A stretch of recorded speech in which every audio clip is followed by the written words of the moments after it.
Hello there, and welcome back to the Showing Up to Life podcast and YouTube channel. Art Burns here, you there. Let's do this. Try to switch up that intro every once in a while, keep you all on your toes, keep everybody honest.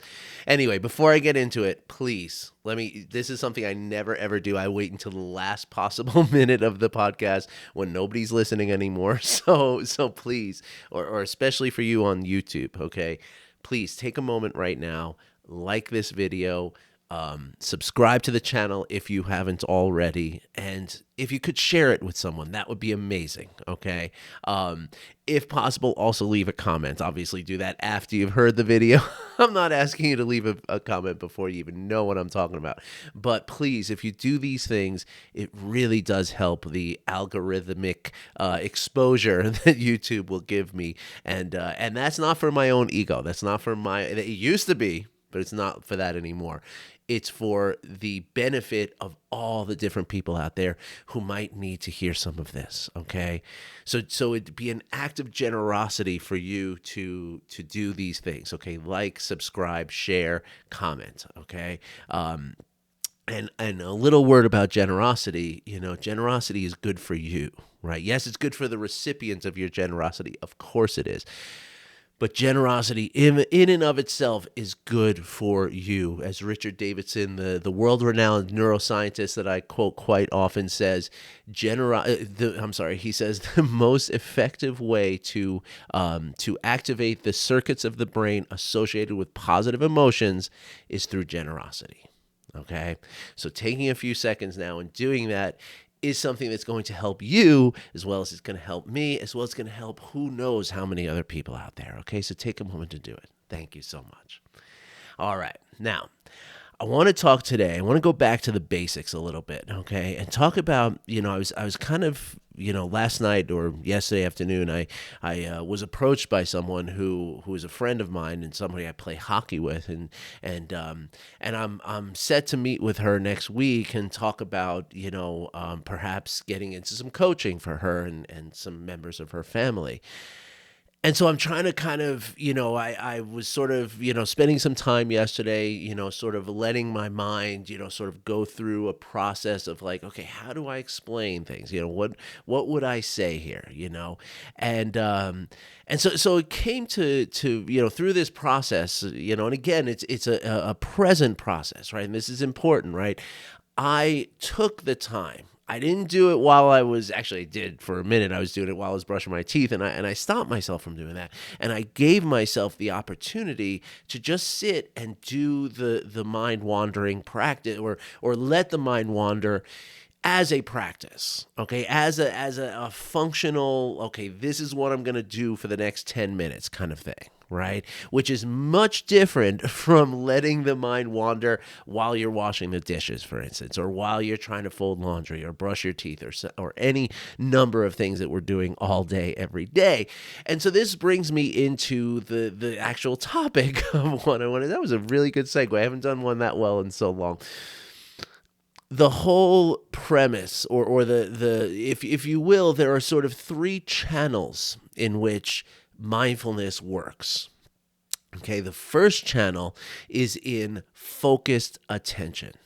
All right. And I do think these are in order. Okay. Usually I list things, I say in no particular order, but I think in this case they are in order. Now, I want to tell you that I've learned these three concepts from Dan Siegel, who is not necessarily a mindfulness teacher, although all the stuff that he does, he created about a 45-minute meditation called the Wheel of Awareness, which he had other professionals say, yes, that's a mindfulness meditation. So he is, teaching and practicing mindfulness without necessarily trying to teach and practice mindfulness. So we're going to borrow his three channels to show how they really do apply to mindfulness, and how, and again, Dan Siegel is talking in the sense of neurobiology, right? So he's saying that these three sort of skill sets are good for you. He's not saying that they are necessarily mindfulness.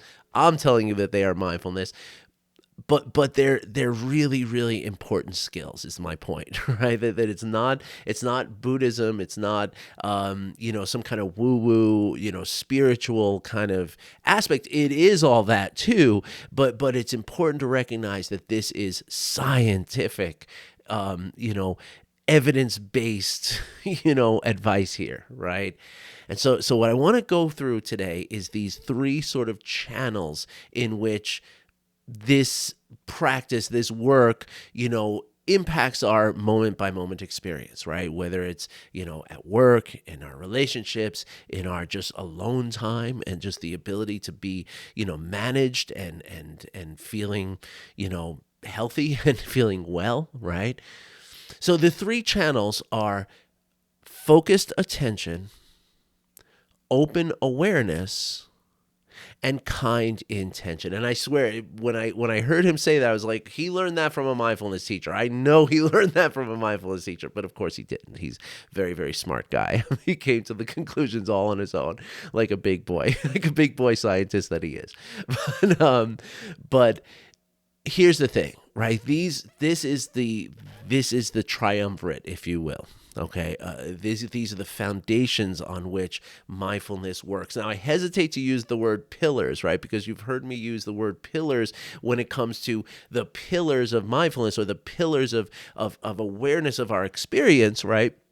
Is in the body, the emotions, and the thoughts. Okay, so this is a separate three pillars that we're talking about, or a separate tripod, if you will, because pillars usually have more than an even number. But so it's not so I'm not using the word pillars, right? Because I don't want to confuse you with those other aspects of our awareness, right? Any moment of our awareness we are experiencing or in any given moment, we can be aware of the experience of the body, the emotions, the thoughts, okay?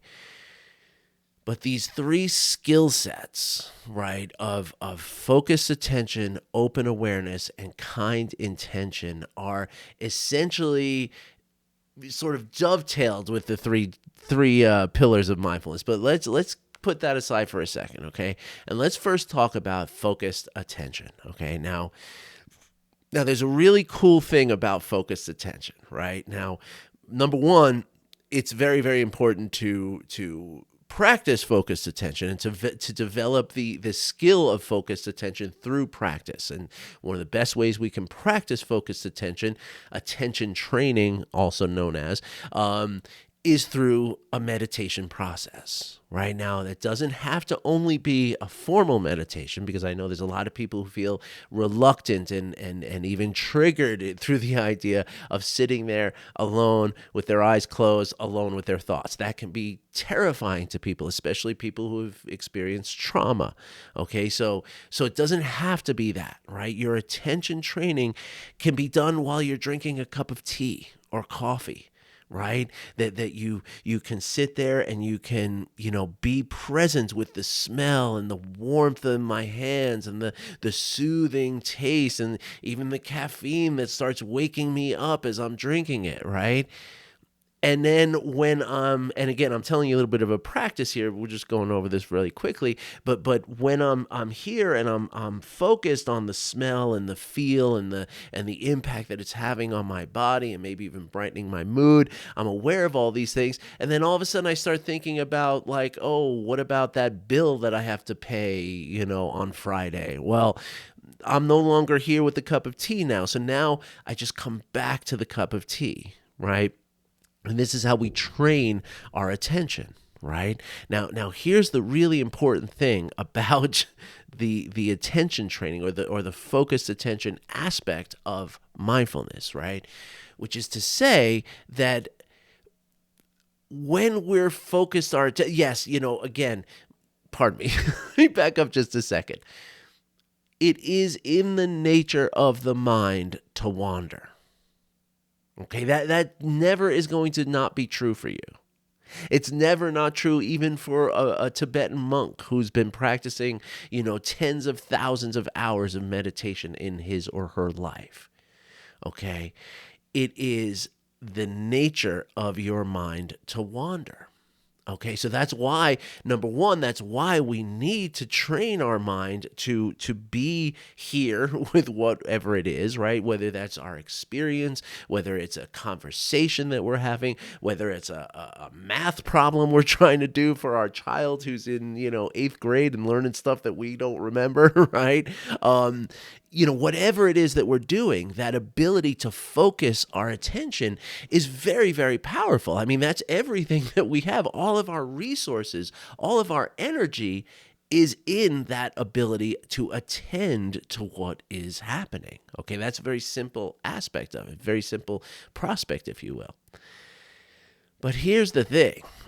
As we train that attention, as we train our mind to focus and to hold that attention, it is never the kind of thing where we're, like a military attention, where we're rigidly, stuck in this moment, right? Because again, it is the nature of the mind to wander. And that's always going to be true.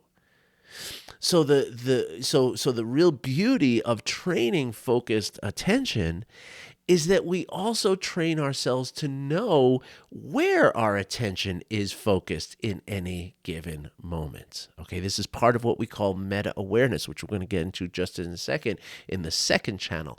But let's first talk about how important it is to know when our mind has wandered, right?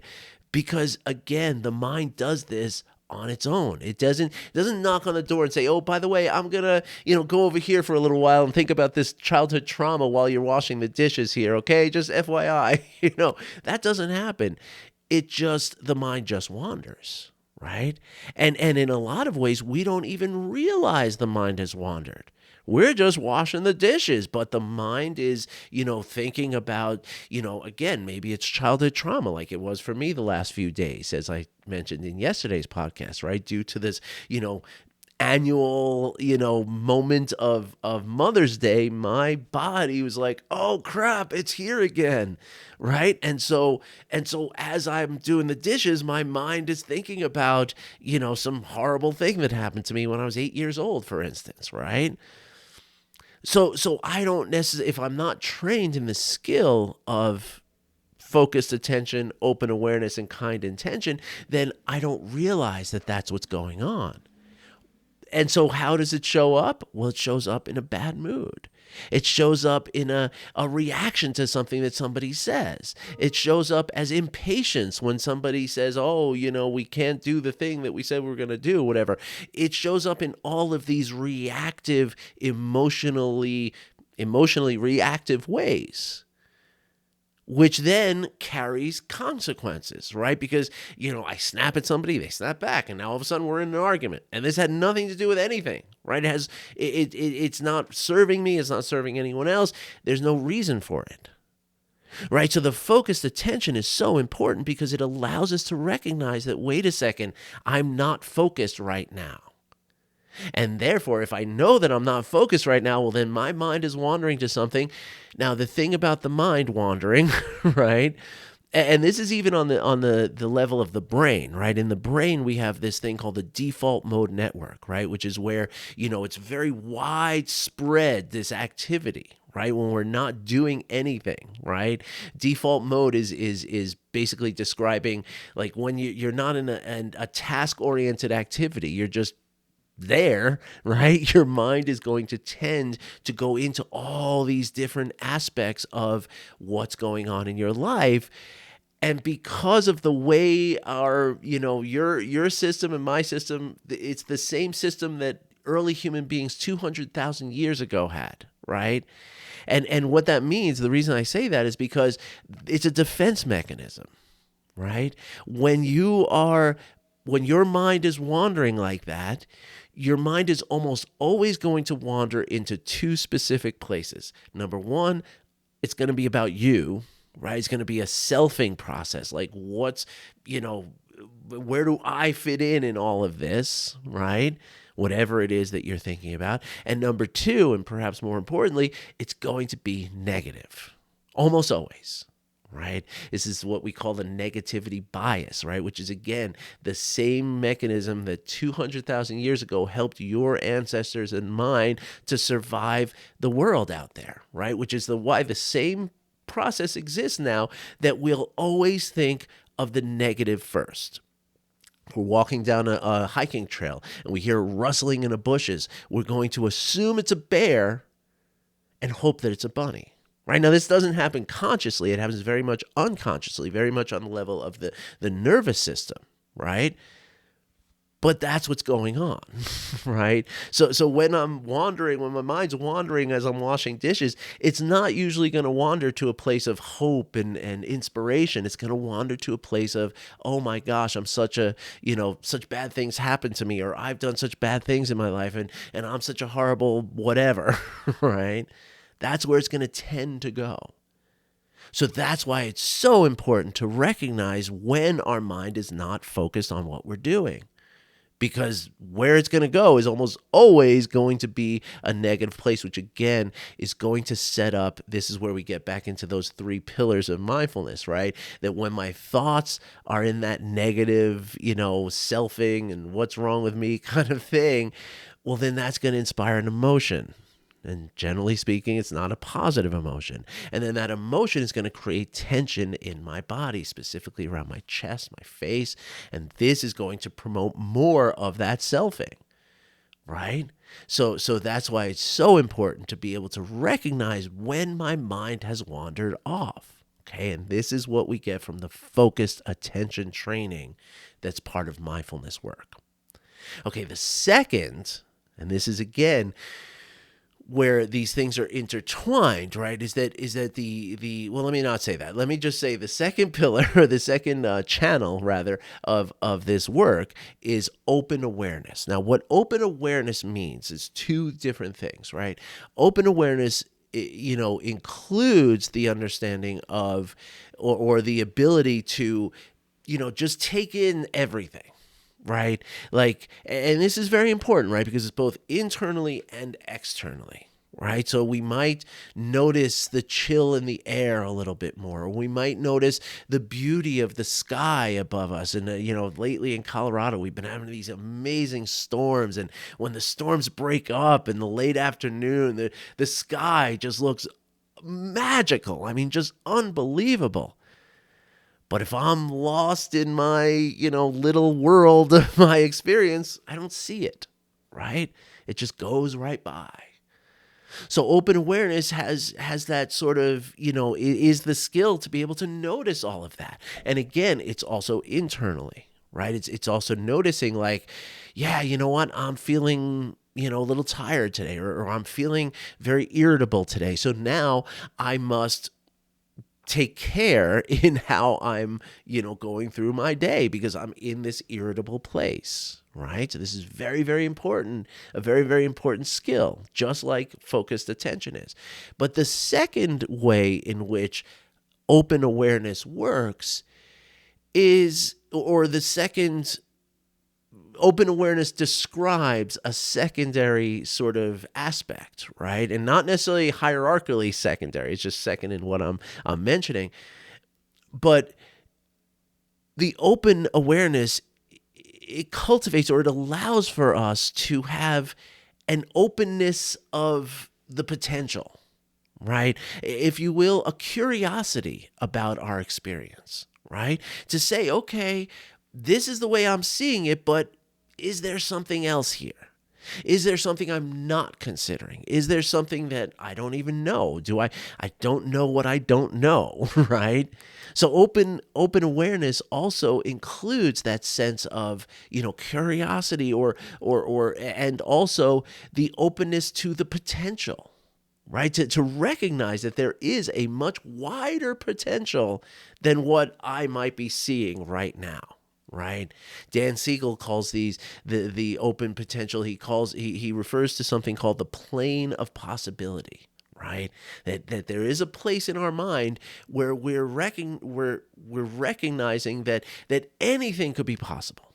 Like right now, I don't know if somebody's going to knock on my door right now. Maybe it's going to be somebody with one of those big checks, right, and a camera crew, right? I don't know that that's not going to happen. Right? I mean, I'm pretty sure it's not going to happen, but I don't know, right? Of course, that's a comical example, right? But the point is that if I go to the grocery store, I don't know what conversation I'm going to get into in the grocery store. I don't know that perhaps there's not a life-changing moment that I might have an interaction with someone. I might, I'm kind of becoming single again, so maybe I'll fall in love in the grocery store. Who knows? We do not know. Now, our lives, in the same way that the ancients, mechanism for survival creates this sort of wandering mind and this sort of feeling of like, oh, what's wrong with me and how horrible is life, in a very similar way, our routine-based lives, which is, your brain is there to predict what is going to happen next, right? And it's doing that strictly for your safety. So when we're, so you can see how this predictive nature of the brain completely works against this idea of open awareness or this potential possibility, right? And that's what happens. We live our lives as this, in this routine-based thing. Every Monday morning, I get up, I drive to the train station, I get on, I have my train pass, I get my bagel, I get my coffee, I go to my job. It's the same thing every single week. I could tell you exactly what's going to happen. But that's not because that's that's just because of the routine that you're in. Right? Because we all know that sometimes, let's say your car doesn't start, or let's say the train is late, or let's say there's some kind of accident on the train and we're there for, 3 hours. That day felt like, whoa, everything's so different today, right? So we get fooled into this idea that we know what's going to happen. So open awareness is the skill that allows us to sort of counteract this automatic way in which we predict and feel as though we know what's going to happen every day in our lives. All right? Now, we get to the third channel of these skills, or the third skill of mindfulness. Let's call that. Let's say these are the skills of mindfulness. Okay, so the first skill is focused attention. The second skill is open awareness. The third skill, and again, I'm using Dan Siegel's words. I will eventually put these into my own, sort of words, but the third skill is kind intention. Right? In Buddhism, they call it loving kindness, right? Which is just, the word loving kindness comes from the word metta. It's a Pali word, right? That Pali is a very closely connected language to Sanskrit, which is what the Buddha himself spoke to people he was teaching, right? And he wrote in Sanskrit, right? So Pali and the word metta is very, very connected to the actual purity of the Buddhist teachings. Just a little aside there. I'm not a Buddhist, but I'm just telling you this because it's fascinating. The word metta comes from, like many Asian words, it's made up of roots, right? The two roots are gentle friend, which make a beautiful phrase in and of themselves, but they are root words. The gentle refers to a gentle rain, which is, yes, it's gentle. It's not a torrential rain. It's not flooding. It's not damaging, but it's the important aspect of that notion of gentle rain is that it has an equanimity to it, right? It has gentle rain falls on everything all the same. It doesn't avoid one person's house because of some reason, or go extra to some other person's house because of some other reason, right? It's equanimity. It's all the same to everybody. Right? And friend in the concept of Buddhism has the same connotation, right? That a friend is a friend equally no matter what's going on, right? A friend doesn't change their friendship based on your behavior or your, or the circumstances of the moment, right? A friend is a friend. Again, it's equanimity. Right. So this idea of kind intention, or the other way Dan Siegel, one of the ways he describes this is a universal positive regard, which again, it sort of intertwines with the focused attention and the open awareness in the sense that we start to realize that, if this is what usually happens with people, right? That when I'm having a bad day, right, or I'm in some kind of troubling circumstances, I'm going through stress, I'm going through some kind of trigger, and I'm feeling all of that, right? If I, in that state, see somebody else who's happy, right, generally speaking, my sort of instinct and reflex is going to be to, somehow feel as though their happiness is contributing to my unhappiness. And this is just not the case. It just doesn't work that way. And so kind intention is the ability to recognize that you know what? It's okay for me to, even if I'm not feeling very happy, it's okay for me to want someone else to be happy. And in fact, we realize that in that separation, that their happiness does not increase my happiness, nor does it detract from my happiness, right? We then, kind of come into this understanding that we are, at once, we are so connected to each other, right? But at the same time that we want each other to be well, right? Just no matter how I'm feeling, right? Because I know that you are experiencing your experience just as I'm experiencing my experience. And that there are times where you're having a hard time. There are times where I'm having a good time. Right now, those roles seem to be reversed, and that's okay. Now, of course, I'm only describing this one little circumstance, right, of this sort of comparison. And this is a psychological thing. In modern psychology, they call it downward social comparison. Right? So you see somebody with a fancy car that you want, and, the first thing you do is you look at how heavy they are. Maybe they have a bald spot, or maybe they're, making up for something, right? But the whole idea is that this is just part of the story that is, that is derived from the inability to focus and the inability to be more open in our awareness, right? So in other words, when we cultivate the skill of focused attention, we cultivate the skill of open awareness, that kind intention, that loving kindness becomes sort of the thing that wraps it all together and says, wait a second, I'm part of something that's bigger here. And I'm part of something that is, that is, again, just bigger than me. And as I start to cultivate that sense of kindness, and again, it's like, even if I'm having a terrible time, I still want you to be well, right? And then that kindness can come back to myself too, right? And that's where I can start to say, like, okay, you're having a hard time right now, right? But your focused attention is allowing you to see what the hard time is all about.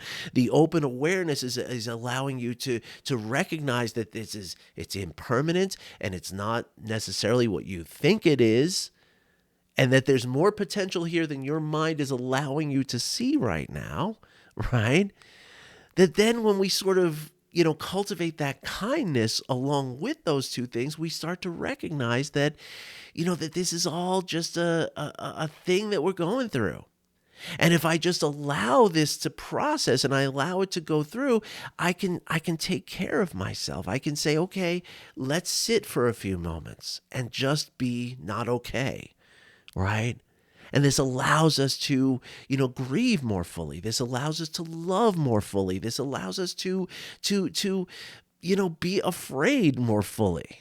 And that's what I was talking about yesterday, is that part of this work is the ability to feel deeply, even those things that are not so pleasant. And that's okay too, because again, what it's doing is it's cultivating this more accurate and deeper understanding of our moment by moment experience, which is all mindfulness is all about. Because it is in that awareness, it is in that sort of accurate estimation that we change the story of our mind. Right? We change the way in which we, see everything unfolding. And that is where change really becomes very, very possible. And that's how I've watched over 100 people over the last few years change in ways that neither they nor anyone else in their lives thought was possible. All right? So how do we cultivate these? We cultivate these through very simple practices. Very simple practices. And if you want to go over some of those practices, hit me up with an email, okay? We'll jump on a free call. I will give you 2 or 3 practices you can start doing tomorrow or the second you get off the call with me, and it will not cost you a dime, and you will be on the path to recovery or well-being or health, mental health, clarity, all of these things. All right? And I really mean that. I'm here for you, and I want to practice generosity with you, and I want to give you some of these practices. All right. But I can't it does a disservice if I just say, hey, just do this and, 3 seconds on this podcast. It doesn't work that way. It really is. I mean, you can read books, of course, but it's the hard way to do it. Right. If you get on the phone with me or on a Zoom call with me for about 45 minutes, I'm going to set you up. All right.